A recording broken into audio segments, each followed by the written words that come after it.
என்பதை நிரூபித்த ஒரு மனிதரின் கதை இது. நெசவு தொழிலாளர்கள் நிறைந்த திருப்பூர் மண்ணிலிருந்து புறப்பட்டு இன்று உலகின் மிகப்பெரிய ஜனநாயகத்தின் இரண்டாவது மிக உயர்ந்த பதவியான இந்திய குடியரசு துணைத் தலைவர் நாற்காலியை அலங்கரிக்கும் ஒரு தமிழரின் எழுச்சி பயணம் இது. சிபிஆர் என்று மக்களால் அன்போடு அழைக்கப்படும் சந்திரபுரம் பொன்னுசாமி ராதாகிருஷ்ணன் அவர்களின் வாழ்க்கை ஒவ்வொரு இந்திய இளைஞனுக்கும் ஒரு பாடம். 1957ஆம் ஆண்டு கொங்கு மண்டலத்தின் தொழில் நகரமான திருப்பூரில் திரு பொன்னுசாமி மற்றும் திருமதி ஜானகி அம்மாளுக்கு மகனாக பிறந்தவர் சி.பி. ராதாகிருஷ்ணன் அவர்கள். பள்ளி பருவத்திலேயே தேசப்பற்று எனும் விதை அவருக்குள் ஆழமாக விழுந்ததன் காரணமாக தனது 16வது வயதில் RSS இயக்கத்தில் தன்னை இணைத்துக் கொண்டார். வணிக நிர்வாகத்தில் இளங்கலை பட்டம் பெற்ற அவர் 1974இல் பாரதிய ஜனசங்கத்தின் மாநில செயற்குழு உறுப்பினராக தனது அரசியல் வாழ்க்கையை தொடங்கினார். மாற்று சித்தாந்தத்தை பேசுவது கூட கடினமாக இருந்த 1970களில் கிராமம் கிராமமாக சென்று தேசபக்தி கொள்கைகளை விதைத்தார். நெருக்கடி நிலை காலத்தின் அடக்குமுறைகளை கண்டு அஞ்சாமல் ஒரு சாதாரண காரியகர்த்தாவாக களத்தில் நின்றார். அந்த ஆரம்ப கால உழைப்புதான் பின்னாளில் அவரை ஒரு விருட்சமாக வளர்த்தது. தென்னிந்தியாவில் பாஜகவின் வளர்ச்சியில் சி.பி. ராதாகிருஷ்ணன் அவர்களின் பங்கு முக்கியமானது. 1996இல் தமிழக பாஜகவின் மாநில செயலாளராக நியமிக்கப்பட்ட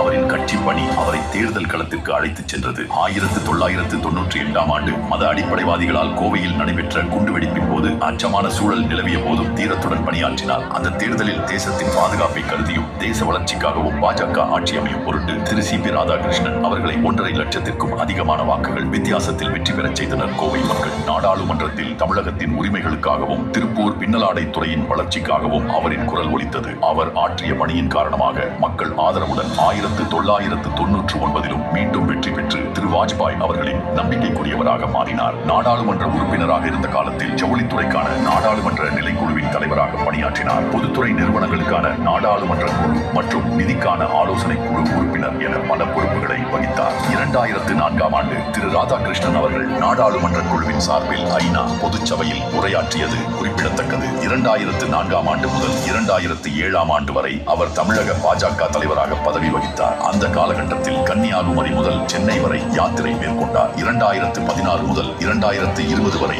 தேசிய கயிறு வாரியத்தின் தலைவராக பணியாற்றிய போது அவரது சிறப்பான செயல்பாடு காரணமாக கயிறு ஏற்றுமதி உச்சத்தை எட்டியது. அரசியலை கடந்து நிர்வாகத் திறமைக்கான அங்கீகாரம் அவரை தேடி வந்தது. 2023இல் ஜார்க்கண்ட் மாநிலத்தின் ஆளுநராக நியமிக்கப்பட்டார். அங்கே அவர் வெறும் கையெழுத்திடும் ஆளுநராக இல்லாமல் பழங்குடியின கிராமங்களுக்கு சென்றார். அவர்களின் மொழியை நேசித்தார். மக்களின் ஆளுநராக வாழ்ந்து காட்டினார். அவரது நிர்வாகத் திறமைக்கு கிடைத்த பரிசாக தெலங்கானா மற்றும் புதுச்சேரி பொறுப்புகள் வழங்கப்பட்டன. பின்னர் நாட்டின் பொருளாதார தலைநகரான மகாராஷ்டிராவின் ஆளுநராக நியமிக்கப்பட்ட போது அது அவருக்கு கிடைத்த மிக பெரும் கௌரவமாக அமைந்தது.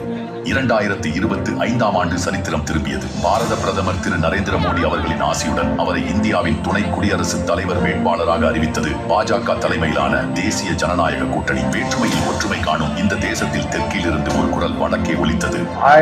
சந்திரபுரம் பொன்னுசாமி ராதாகிருஷ்ணன் தேர்தலில் அமோக வெற்றி பெற்று இந்தியாவின் 15வது குடியரசு துணைத் தலைவராக பொறுப்பேற்றார். ஒரு தமிழராக மாநிலங்களவையை வழிநடத்தும் அந்த தலைமை இருக்கையில் அவர் அமர்ந்த காட்சி தமிழக வரலாற்றில் பொன்னெழுத்துக்களால் பொறிக்கப்பட வேண்டிய தருணம். இதன் மூலம் சர்வப்பள்ளி ராதாகிருஷ்ணன், ஆர் வெங்கட்ராமன் ஆகியோருக்கு பிறகு தமிழ்நாட்டைச் சேர்ந்த ஒருவர் 3வது முறையாக குடியரசு துணைத் தலைவராக உயர்ந்தார். கீழ்மட்ட தொண்டராக கட்சி கொடியை பிடித்த கைகள் இன்று தேசத்தின் சட்டங்களை ஏற்றும் அவையை வழிநடத்துகின்றன. சி.பி. ராதாகிருஷ்ணன் அவர்களின் இந்த அரசியல் பயணம் பெறும் பதவி உயர்வு அல்ல, அது நேர்மைக்கும் விடாமுயற்சிக்கும் கிடைத்த அங்கீகாரம். பின்னணி இல்லாத சாமானியனும் இந்தியாவின் உயர்ந்த பதவியை அடைய முடியும் என்பதை நிரூபித்த முன்னுதாரணம் இவர்.